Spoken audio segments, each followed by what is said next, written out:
A great change of our psychological attitude is imminent. That is certain. Why?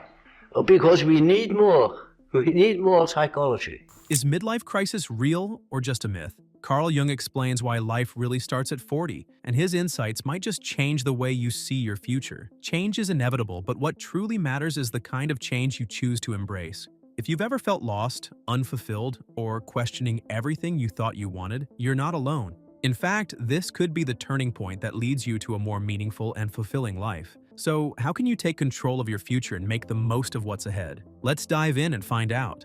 And then I found that I had been in a mist, not knowing to differentiate myself from things. Why do so many people feel the urge to change in their 40s? Some call it a midlife crisis, but what if it's not a crisis at all? According to legendary psychiatrist Carl Jung, life has two halves. The first is about building careers, identities, and social roles. But the second half, well, that's when the real journey begins. In this exploration, we're going to dive deeper into Jung's concept of the two halves of life, uncover what they truly mean, and discover how they shape us along the way. You see, we depend largely upon our history. We are shaped through education, through the influence of the parents.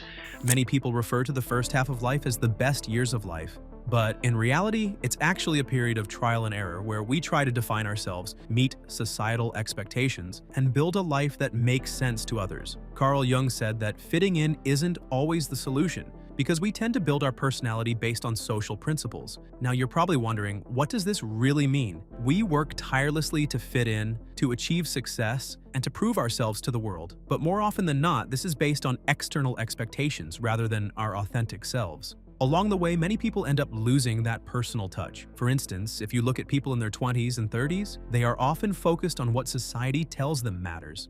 Their lives revolve around building a career, achieving success, and meeting expectations set by others. On the surface, these people appear completely normal, seemingly living their best lives. But deep down, something feels off. And the truth is, people are too busy to think about it. There's always another goal to chase or another item to tick off the list. This is exactly what Carl Jung referred to as the first half of life. But eventually, many people start to ask themselves, is this all there is? And that's when the second half of life begins. There are so many indications that one doesn't know what one sees. Is it trees or is it the wood? Carl Jung once said, the second part of life is where true self-awareness begins. If the first half of life is about building a life that looks good on the outside, the second half is about creating a life that feels right on the inside. Jung described this transition perfectly when he said, "We cannot live the afternoon of life according to the program of life's morning. For what was great in the morning will be little at evening, and what in the morning was true will at evening have become a lie." Take Mike, for example, a 45-year-old executive who has spent decades climbing the corporate ladder. He has a high-paying job, a luxury car, and a huge house. Yet, despite all his success, he feels lost and wakes up every morning wondering, is this it? The things that once excited him, promotions, bonuses, prestige, now feel empty. He starts making impulsive decisions, buying a sports car, changing his wardrobe, and even considering quitting his job to find himself. People around him may call it a midlife crisis, but according to Jung, it's not a crisis at all, it's a call to change. So Mike isn't falling apart, he's awakening. His soul is telling him to stop living for social acceptance and start embracing his true self. Maybe at first it will be confusing, and he'll think that buying material things will bring him happiness, but what he doesn't yet realize is that the need for change he feels isn't about his material life or his appearance. No, it's about his soul waking up to a whole new level of understanding. So, the second half of life is not about decline, it's about growth. Now, some of you might know a thing or two about psychology, but when we find ourselves in this situation, our primal instincts are telling us to do something new or to be something new. That second part of life is not obvious at first, but it's crucial to embrace it. So, why is embracing the second half so important? Well, it leads to a path of genuine happiness and inner peace. And that is a most decisive factor in psychology. And we are not of today or of yesterday. We are of an immense age. Embracing the second half of life leads to genuine happiness and inner peace because it marks the moment when we stop living for others and start living for ourselves. In the first half, we chase success, status, and external validation, believing these will bring fulfillment. But as Carl Jung taught, True happiness doesn't come from what we achieve. It comes from understanding who we truly are. When we embrace this change, we also embrace all the changes it brings with it. Now, true self-acceptance might be difficult for some because we are so used to living according to others' opinions or standards. But sooner or later, we'll realize that life as we knew it is no longer the same. Carl Jung saw this change as both a necessary and natural process, but also one that many struggle with. He warned that if we resist it, if we cling too tightly to the identity we built in the first half, we may experience deep dissatisfaction, anxiety, or even what some might call a midlife crisis. However, if we embrace this change, it becomes an opportunity for major self-transformation. We begin to let go of the pressure to meet social norms and start prioritizing meaning, relationships, creativity, and personal growth.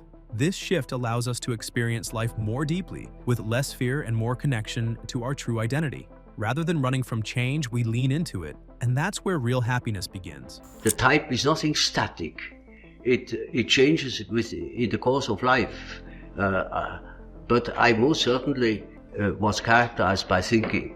I always thought, from early childhood on. To illustrate this change more clearly, let's see this change through an example of a woman named Vanessa, who is entering the second half of her life. In her younger years, she focused on building a career, raising a family, and fulfilling responsibilities.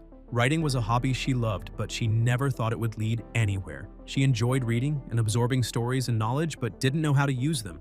Now, as she enters this new phase, her mind starts to piece everything together. The books she's read, her life experiences, and the wisdom she's gained all come to the surface, helping her understand how to use them. Vanessa soon realizes her hobby isn't just a phase, it is a calling. She embraces this shift and stops worrying about approval or success. It's now about fulfillment. And by doing so, she discovers something profound, something that brings her both fame and money. This is what the second half of life is all about, listening to that inner voice, the one that's been waiting for you to hear it. We are so full of apprehensions, fears, that one doesn't know exactly to what it points. But one thing is sure.